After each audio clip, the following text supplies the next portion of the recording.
আমিও কিন্তু ধর্ষণের শিকার হতে পারি। আজকে আমি ধরেন রাত্রেবেলায় কাজ করি, অফিস থেকে ফিরি, বাসায় যাই, টেলিভিশনে কাজ করি, বাসায় যাই। আমিও ধর্ষণের শিকার হতে পারি। কিন্তু আমার কিন্তু কোনো আইন নাই। একটা পুরুষ, একটা নারী, তাদের আইন আছে, তাদের আদালত আছে। কিন্তু আমি যদি ধর্ষিত, আমি কোথায় যাব? আমাকে প্রথমে বললো আমাকে কি লতে দিবে? কোন ধারাতে আমাকে আইন দিবে?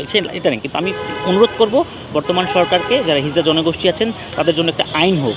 যেমন দেখেন, সে স্কুলে যেতে পারছে না। স্কুলে কিন্তু এমন কোনো আইন নাই। কিন্তু আইন থাকলেও সে অবশ্যই স্কুলে যেত। আমাকে ফ্যামিলি থেকে বের হতে হবে কেন? কারণ আমার আইন নাই, এজন্য ফ্যামিলিতে আমাকে বের হয়ে যেতে হচ্ছে। যদি আজকে আইন থাকতো, তাহলে কিন্তু আমি ফ্যামিলিতেই মানুষ হতাম, ফ্যামিলিতে মা বাবার সাথেই পড়তাম। আমাকে কেন মা বাবা ছেড়ে আমাকে হিজড়া গুরুর ঘরে যেতে হবে? আমাকে কেন রাস্তায় ভিক্ষা করতে হবে? তো যদি এরকম একটা আইন থাকতো, আপনি আমাদের বহির্বিশ্বে দেখেন, বাইরে দেখেন, সবাই কিন্তু কর্ম করে খাচ্ছে এবং সম্মানের সহিত। কিন্তু বাংলাদেশ এটা করতে পারছে না কেন? আমাদের আগে আমি অনুরোধ করব, আমাদের বর্তমান সরকার যিনি আছেন, তিনি আমাদের জন্য একটা সুরক্ষা আইন তৈরি করবে। একটা সুরক্ষা আইনের মধ্যে সব থাকবে। আমি যেন বিচারের অধিকার পাই, আমি যেন সমাজের নাগরিক হিসেবে অধিকার পাই, সব অধিকার যেন আমি নিশ্চিত করতে পারি। হিজড়া যে শব্দটা মানুষ এটাকে এত জঘন্যভাবে দেখে। আমরা কিন্তু বলে আসি হিজড়া আমাদের একটা কালচার, যেটা যুগ যুগ ধরে চলে আসছে।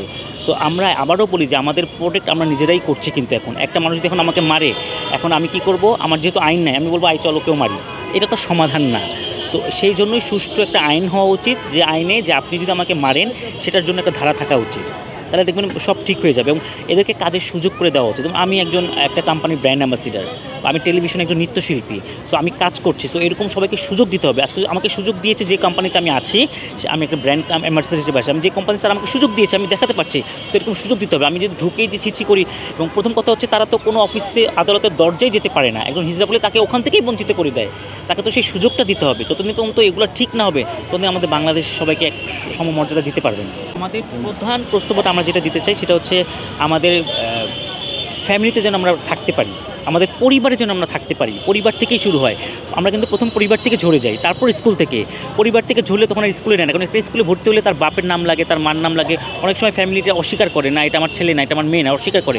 তো আমার প্রথম দাবি, যেই সংস্কার করা হবে আইনে, সেই আইনে যেন আনে যে হিজড়া কোনো জনগোষ্ঠীর কোনো মানুষ যদি শিশু জন্মগ্রহণ করে, তাকে অবশ্যই তার পরিবারে রাখতে হবে এবং তাকে শিক্ষায় শিক্ষিত করতে হবে। এটা আমাদের সকল হিজড়া জনগোষ্ঠী থেকে এটা আমাদের প্রধান চাওয়া।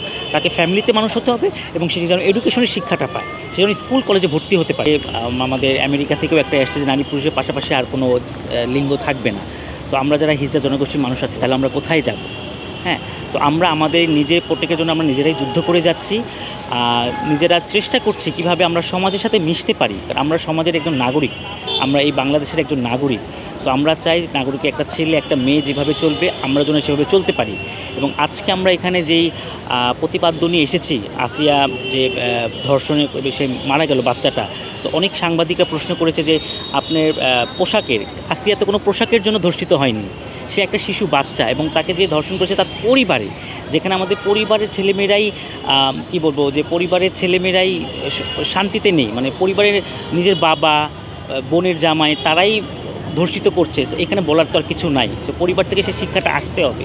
এমন একটা আইন হওয়া উচিত যে এটা যেন সবাই আমাদের বোন, সবাই আমাদের মা, সবাই এই জিনিসগুলো যেন না হয়। সবাই যেন সবার অধিকার নিয়ে বাঁচতে পারে, সবাই যেন সুরক্ষা থাকতে পারে। আমরা দেখছি যে এখন সুরক্ষা নাই। দেখলাম যে পুলিশের উপর গায়ে হাত দিচ্ছে, যেখানে পুলিশ আমাদেরকে প্রোটেক্ট করে। সো এগুলো দিন দিন বেড়েই যাচ্ছে। সো এটা কীভাবে বন্ধ করা যাবে, আমি অনুরোধ করব আমাদের যিনি বর্তমানে সরকার আছেন, অনুরোধ করব যেন মানুষ শান্তিতে থাকতে পারে, যে শান্তিতে যেন আবার ফিরে আসে। মানুষ যেন তার শক্তি নিয়ে বাঁচতে পারে এবং মানুষের যেন কথা বলার সুযোগ থাকে, মানুষ যেন সে প্রতিবাদ করতে পারে।